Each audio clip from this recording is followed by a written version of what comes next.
Gestão Ambiental, aula 2. Desenvolvimento sustentável.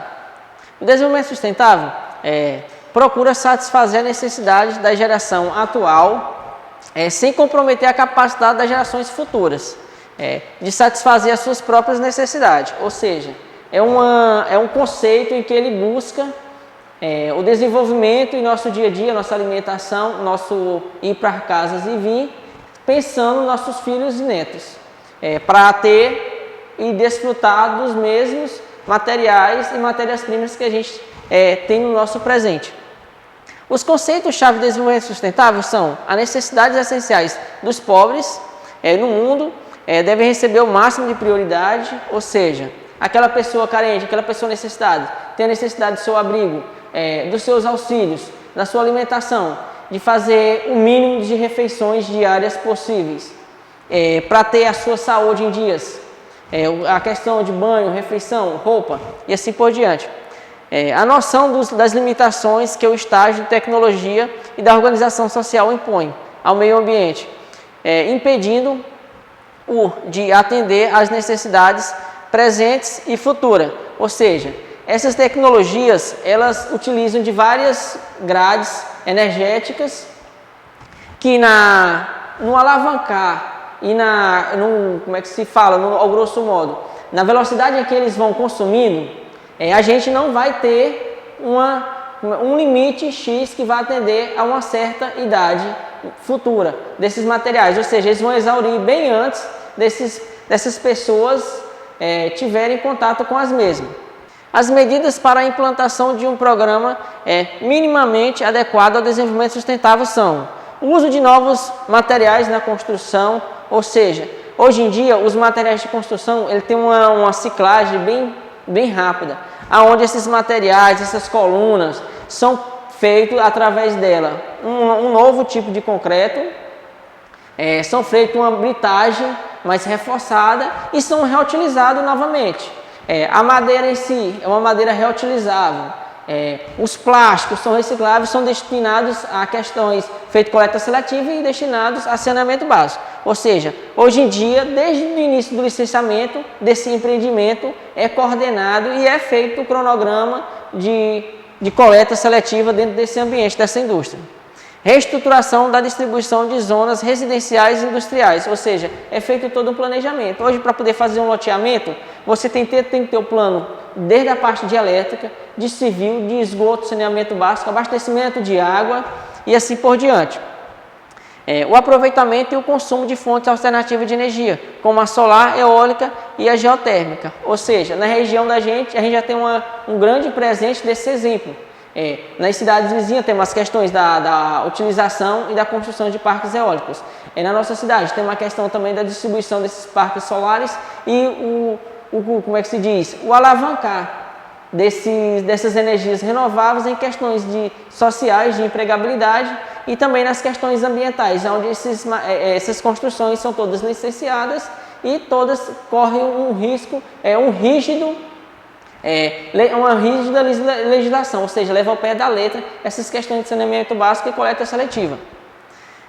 Reciclagem de materiais reaproveitáveis, ou seja, os materiais provindos do alimento desses restaurantes são levados para feito compostagem. Fios, cabos são reaproveitados, são revendidos. As questões de madeira são doadas para fazer cercas, doadas para fazer móveis domésticos e assim por diante. O consumo racional de água e de alimento, ou seja, sempre ter aquela consciência de você não colocar a mais no seu prato do que você vai consumir.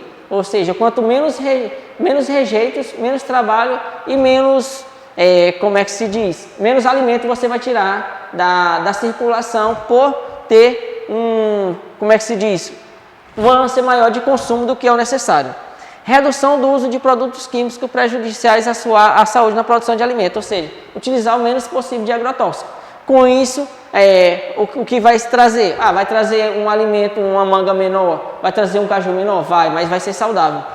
Temas fundamentais da Agenda 21 estão tratados em 41 capítulos, organizados em um preâmbulo e 4 seções. O que seriam essas 4 seções? Dimensões sociais e econômicas desses ambientes, conservação e gestão dos recursos para o seu desenvolvimento em si, fortalecimento dos principais grupos sociais e meio ambiente de implementação. Ou seja, a questão desses desenvolvimentos sociais e econômicos sempre está trabalhando com esses principais grupos sociais, sempre implementando um meio ambiente ativo. Princípios da Agenda 21 e seu local. Participação e cidadania, respeitos às comunidades e diferenças culturais, ou seja, em todo os ambientes existem a questão de miscigenações de raça, ou seja, a gente vai ter o índio, a gente vai ter a questão de quilombola, a gente tem as questões de outras culturas, outros países que vêm trabalhar junto com a gente, ou seja, tem todo esse desenvolver e essas culturas, em cada deles tem um seio, meio de viver e seus tipos de conservação diferentes, ou seja, cabe a cada um se adequar ao ambiente em que a gente está presente. Integração, que envolve toda essa miscigenação, melhoria do padrão de vida das comunidades, diminuição das desigualdades sociais e mudanças de mentalidade. Sistema de gestão ambiental. O sistema de gestão ambiental é o conjunto de procedimentos que visa ajudar a organização empresarial a entender, controlar e diminuir os impactos ambientais e suas atividades, produtos ou serviços. Este está baseado no cumprimento da legislação ambiental vigente e na melhoria da contínua desempenho ambiental da organização. Ou seja, uma empresa hoje em dia, se ela não se adequar ao produto dela na legislação ambiental, ela vai ser multada sempre, ou seja, vai encarecer aquele produto dela. Outro, se ela não tiver um produto com um selo bacana, que cumpriu a legislação, que tem um selo verde, ela não vai estar competindo com aquela empresa. Entendeu? Porque o produto dela vai ficar caro, e não vai poder competir com outra no mercado. A série de normas da ISO 14000, que é uma série de normas que trabalha toda uma metodologia para você conseguir adequar a sua empresa e o seu produto às legislações ambientais, seguindo um processo de gestão eficiente. É lançado internacionalmente em 1996. Tem como objetivo a criação de um sistema de gestão ambiental que auxilie as organizações a cumprir os compromissos assumidos com o ambiente natural. A série ISO 14000 auxilia na organização no que é necessário para desenvolver um novo sistema de gestão ambiental ou melhorar a já existente. Ou seja, se você já tem um padrão de licenciamento, já tem um padrão de produção bacana, destinando o seu lixo de maneira correta, não causando queimadas, não produzindo o que há mais e não poluindo o ar e nem a água, você vai estar utilizando essa ISO apenas para adequar a sua empresa e conseguir esse selo. Aqui nessa imagem mostra a questão da ISO, que é uma organização mundial, sobre a organização e os produtos em si. Sistema de gestão ambiental, ISO 14001, de 2004. Auditorias ambientais, ISO 14010, 11 até a 15. Avaliação dos desempenhos ambientais, ISO 14031. Produtos em si, a rotulagem desse produto. Rótulos ambientais, ISO 14024. Análise de ciclo de vida, ISO 14040. Design e desenvolvimento de produto, ISO 14604. Aspectos e impactos ambientais. A busca de melhoria dos processos visando minimizar os impactos sobre o meio ambiente. Aspecto pode estar relacionados a uma máquina ou equipamento, assim como uma atividade executada por ela ou por alguém que produza ou presente ou a possibilite a produzir um efeito sobre o meio ambiente. A NBR ISO 14001 prioriza o levantamento dos aspectos ambientais significativos, já que os aspectos envolvidos em um processo são muitos, ou seja, você foca em um passo desse desenvolvimento, no caso, na parte de produção, máquina ou equipamento, para trazer uns melhores equipamentos que produzam mais e que desperdicem menos. Aspectos ambientais e impactos ambientais, ou seja, o elemento dessa atividade, os produtos e serviços de uma organização que pode interagir com o meio ambiente. Ou seja, se você é uma empresa que tem uma boa comunicação com o cliente, que usa um slogan bacana, que tem um sistema de poluição menor, ou seja, você pode estar trabalhando todo esse marketing para estar produzindo bastante, ter um maior impacto ambiental e estar ganhando de sua concorrência. Auditoria ambiental. A auditoria ambiental é uma ferramenta imprescindível para a verificação e a fiscalização das empresas e uma avaliação de seu sistema de gestão. Permite também a avaliação sobre o desempenho dos equipamentos instalados, visando fiscalizar e limitar o impacto de suas atividades em meio ambiente. Ou seja, essa questão de auditoria, você contrata uma empresa terceira especializada, aonde a mesma vai fazer essa fiscalização de quê? Das suas atividades ambientais, das suas máquinas, se suas máquinas estão desperdiçando algum tipo de material. Deve ser independente, sistemática, periódica, documentada e objetiva. É realizada por uma equipe multidisciplinar de auditores especializados nos campos contábil, financeiro, econômico e ambiental. Ou seja, em cada setor de sua indústria, de sua empresa, você vai estar sendo auditado por pessoas especializadas que não tem nada a ver com sua empresa. E no final ela vai gerar um relatório com essas fases, dizendo os seus pontos positivos e os seus pontos negativos a ser melhorado.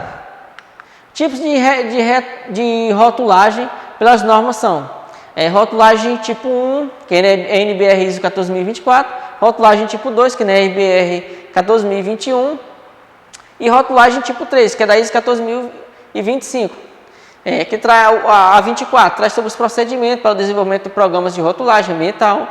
O 21, que é os requisitos para autodeclaração ambiental, incluindo textos e símbolos. A rotulagem tipo 3, que é a 25, que tem como alto grau de complexidade devido à inclusão de ferramentas e seu ciclo. Aí aqui está alguns exemplos de alguns selos internacionalmente reconhecidos, ou seja, toda a empresa para poder utilizar esse selo em seus materiais que a gente tem, é comum ver em caderno, em TVs, em eletrodomésticos assim por diante, é porque essa empresa segue um padrão ISO, um programa internacional de produção. Ou seja, ela tem um controle na sua parte econômica, na sua parte de desenvolvimento financeiro, na parte de seu desenvolvimento ambiental. Ela trabalha com a parte de produção sem ter perdas de materiais, ou seja, os equipamentos dela são novos e assim por diante. Análise do ciclo de vida. Esses análises de ciclo de vida vêm desde a parte de produção, o transporte desse produto, formulações e transformações, aplicação. Aí no caso aqui, quando chega na parte de reciclagem, se chegar aqui, no caso na parte desse diesel, pode fazer trabalhar novamente, fazer uma reciclagem, fazer um reuso, onde ele vai voltar a estar rodando esse carro novamente, ou então fazer uma extração dessa matéria-prima. Que nem a gente tem a parte da logística reversa, que é onde a empresa tem os diesel, agora a gente entrou também os materiais de farmácia, que a partir do seu vencimento, ou da parte do seu uso, que não for fazer a reutilização, a empresa que vende e fabrica esses materiais, ela tem seguir a legislação e recolher todos eles do mercado. Selos sociais no Brasil. Na década de 1940, surgiu na Europa o movimento comercial justo e solidário, que representa a busca por uma produção responsável com relação às condições de trabalho. E esse aqui é um dos primeiros selos que foi implantados no Brasil, que é a agricultura familiar participativa, onde ela traz a questão do biodiesel e o combustível social. Meio ambiente, que ela traz essa questões da avaliação de impactos ambientais. O meio ambiente é uma visão interdisciplinar que define o ambiente incluindo os seus meios material e em seu meio, assim como as relações, condições e limites que devem ser conhecidos e interpretados pela sociedade. Nesse contexto, o ambiente natural engloba fatores bióticos no seu meio biológico, fatores abióticos em seu meio físico e o meio antrópico, que é as relações sociais entre a economia e as questões culturais. Aspectos e impactos ambientais. Aspecto ambiental. Seguindo a ABNT ISO 14001 de 2004, elementos das atividades ou produtos ou serviços de uma organização que podem interagir com o meio ambiente. Impacto ambiental. Alterações induzidas pela atividade humana. Seguindo aqui esse gráfico, a questões dos parâmetros ambientais e do seu tempo, porque o impacto ambiental não é feito de uma noite para o dia, ele é através do tempo. O impacto benéfico, ele vai ter seu desenvolvimento nesse gráfico, e o impacto adverso vai estar diminuindo, reduzindo esse parâmetro ambiental. Ou seja, se você tem uma floresta, você vai ter um impacto benéfico dela, ou seja, você vai fazer um manejo adequado dessa floresta e você vai fazer um plantio sempre que você for retirando, você vai ter um crescimento nesse parâmetro ambiental. Se você faz apenas um impacto adverso, apenas em projeto, faz desmatado e não faz essa reposição, você vai ter uma redução nesse parâmetro adverso, de acordo com o tempo, ou seja, nada de dia para a noite, mas toda ação vai ter uma reação. Impactos ambientais versus poluição. Impactos ambientais não estão vinculados somente à questão dos fluxos energéticos e materiais, podem estar associados a fatores de ordem social ou cultural e assumir conotações benéficas. Poluição refere-se à grandeza física por meio do fluxo de matéria e energia, que podem promover alterações das propriedades químicas, físicas e biológicas do meio ambiente, conotação negativa ou adversa. Ou seja, a questão, os impactos ambientais são apenas gerados pelo homem. Não, um vulcão é um impacto ambiental, um tufão, um terremoto são impactos ambientais. Mas a queimada também é provida do homem, que são as questões antrópicas, que é feita pela gente. Queimadas, a questão de derramamento de óleo, a questões de construções de prédios em si, edifícios que constroem a questão da poluição visual, questões sonoras, o trânsito e assim por diante. A avaliação de impactos ambientais, aqui mais algum exemplo, mais uma imagem que vai estar trazendo esse ciclo da questões de atmosfera, a absorção foliar, que é onde entra a ação da planta, para estar controlando essas emissões que a gente faz, atmosfera, as emissões. Fonte poluidora, no caso, seria uma queimada, seria a questão da queima dos materiais antrópicos. Vida animal, respiração animal, despejos, água, lixiviação desses materiais, nos influentes que tem contato com os lençóis freáticos e aquíferos. Infiltração no solo, que vai deixar esse solo infértil para produção, deposição, materiais pesados e assim por diante. Que pode afetar essa questão dos micro-organismos, a vegetação e vai ter uma perda dessas questões florestais. A fonte poluidora, no caso, que a gente poderia citar, que a gente já falou, questão de queimas de combustíveis fósseis, que vai interferir em todo esse ciclo. Empreendimento impactante, atividade impactante, recuperação ambiental, no caso seria a parte da gente fazer uma recuperação, ou seja, tombar esse meio. Aspectos ambientais e efeito, impacto ambiental, degradação ambiental, fatores ambientais, recursos ambientais, componentes e ambiente natural e seu meio antrófico. Ou seja, são todos esses empreendimentos impactantes de acordo com sua atividade impactante, que vai resultar em todas essas atividades ambientais que podem ser reversas, mas com um trabalho, recurso e ao longo prazo. Política Nacional do Meio Ambiente, que é uma das partes mais importantes da questão de legislação e que traz uma segurança para a gente na questão de gestão ambiental, que é a Lei Federal 6.938, da Política Nacional do Meio Ambiente, de 31 de agosto de 81, que ela foi criada apresentando seus fins e mecanismos de formulação e aplicação, além de contemplar outras providências. A Constituição Federal de 88 inseriu o Brasil entre os países com a legislação mais avançada na esfera ambiental, dedicando-se um capítulo exclusivo às questões ambientais. Ou seja, a gente tem bastante leis, a gente apenas fica sem utilizar as mesmas por falta de fiscalização ou por falta de descuido dessas empresas que não contratam pessoas capacitadas para fazer a adequação delas a esse tipo de lei. O artigo 225 estabelece o direito fundamental de todos os cidadãos da presente e futuras gerações a um ambiente sadio e responsabilizou o poder público e a coletividade de protegê-lo adequadamente. Ou seja, a gente tem o poder, os políticos e a sociedade em si, de preservar esse meio ambiente são, sadio, para as presentes e futuras gerações, segundo o artigo 25. Licenciamento ambiental. O licenciamento ambiental no ambiente federal foi instituído pela Lei 6.938 de 81, em seu artigo 9, que o licenciamento é a previsão de atividades efetivas ou potencialmente poluidoras, foi instituído pelo Decreto 9.000 99.274 de 99, em seu capítulo 5, artigo 17. Tendo como objetivo do licenciamento ambiental a regulamentar as atividades e empreendimentos que utilizam os recursos naturais e que podem causar a sua degradação ambiental. Ou seja, nesse licenciamento ele vai trazer o quanto você pode utilizar, até onde, e você vai ter a obrigação de reparar o mesmo. É realizado em 3 partes, onde você vai ter a licença prévia, que é onde você vai estar assinando a obrigação de deixar esse ambiente o mais próximo possível, recuperando essa área, e utilizar apenas o que tiver viável nessa licença. A licença de instalação, que é onde você vai ter aquela parte de supressão e construção predial e de infraestrutura civil. E a parte de operação, que é onde você vai estar trabalhando em si e gerando o seu recurso para a sua empresa. E obrigado.